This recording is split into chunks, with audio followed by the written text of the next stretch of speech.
Hello, this Neil Squire Society presentation is about picking an education program and some of the considerations that you should have when choosing to invest in your personal education. This presentation will cover some reasons why you should research schools, some questions to ask when you research schools, and things you should keep notes of when doing your research.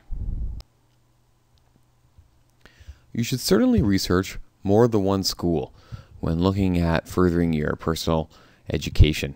It's a huge financial commitment and a very large personal commitment where you'll spend a significant amount of your time and energy. So you want to ensure that the program you choose is the right fit. Also, if you're looking for funding to assist in the cost of your education, you gain credibility by being able to showcase how various programs meet or do not meet your needs when applying for funding.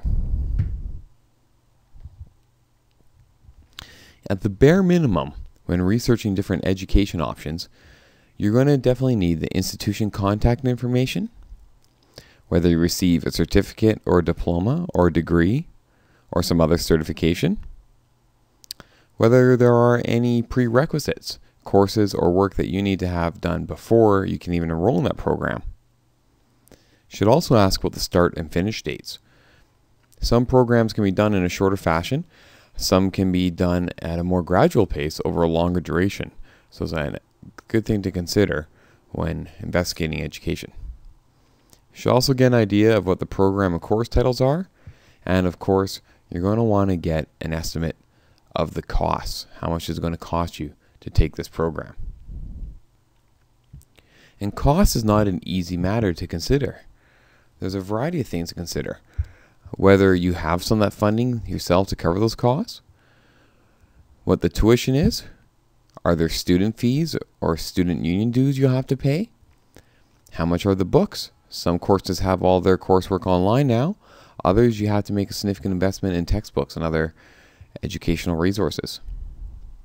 If you're a person with a disability, there may be funding and help with some of these, but you may have to consider attendant costs, transportation to and from your classes, and some additional costs such as adaptive equipment or other needs or supplies that you may have to acquire to be enrolled in the program.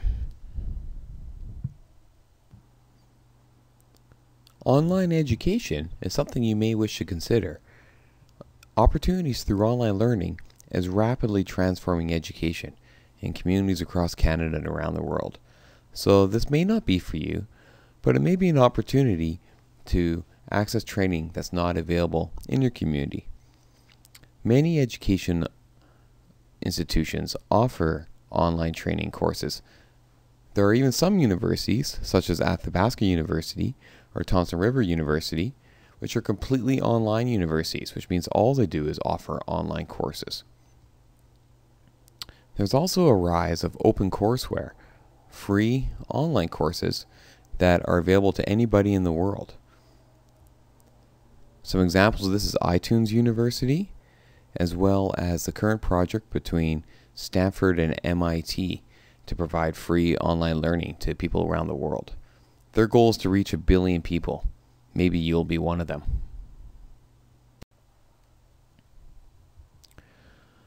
When looking for funding around your applications for school, a question you want to keep in the forefront of your mind is, how will this course or program lead to competitive employment? Well, education for education's sake is excellent.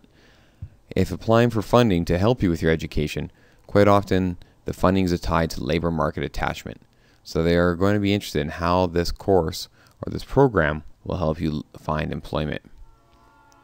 So there may be other things you wish to consider are different ways to find that employment with less or no training. When picking your school, there's a few different things you can also consider.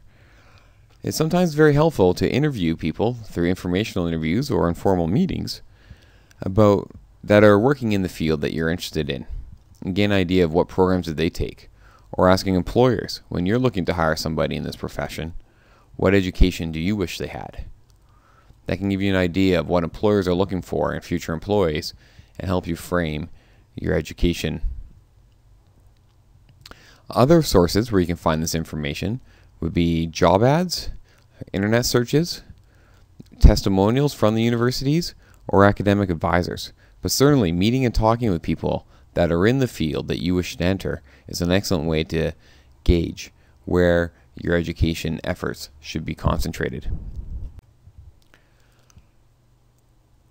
When you do this research across different institutions, it's an excellent idea to keep written notes of your work and your research. Many funding applications for post-secondary institutions will ask for you to do this sort of work. So as you do it, make sure you keep track of what you find and what you've learned.